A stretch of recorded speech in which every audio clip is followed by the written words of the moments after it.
I-flex ko lang yung aking sweet mulberry na nabili. Ang mura lang yan. Ng pagkakabili ko dito, 1,000 yen lang yata. At napakadami yan ng bunga. Ayan, 1,580 yen. Meron na siyang bunga. Actually guys, ito ay galing sa cuttings. Ang ibig sabihin ng cuttings ay galing siya sa malaking puno na pinaugat mula sa sanga tapos tinanim. Ayan, kaya ito ang itsura niyan.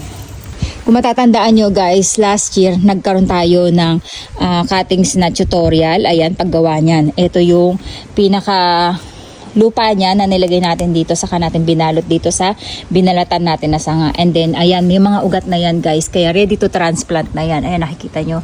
So, pwede na natin yung putulin and then pwede na natin siyang itanim diretso.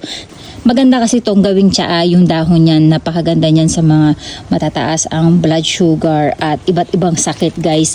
Kaya healthy din yung bunga niya. Syempre mahilig tayo magtsaa. Kaya ang habol ko dyan ay yung dahon. Ito, maraming variety kasi ng mulberry. Merong mahabang size niyan na payat. At meron naman bilugan. So ito ay bilugan. Kaya tinawag siyang sweet mulberry kasi ang tamis nga niya. So titikman natin kung gaano siya katamis. Wala nang hugas-hugas. Itadakimasu. Wala talaga siyang buto guys. Tapos ang tamis niya. Ang tamis. Natutuwa ko dito kasi sulit na sulit. Wala kayong buto na makakain. Kaya mas gusto ko siya I think sa blackberry. Kasi blackberry malalaking buto.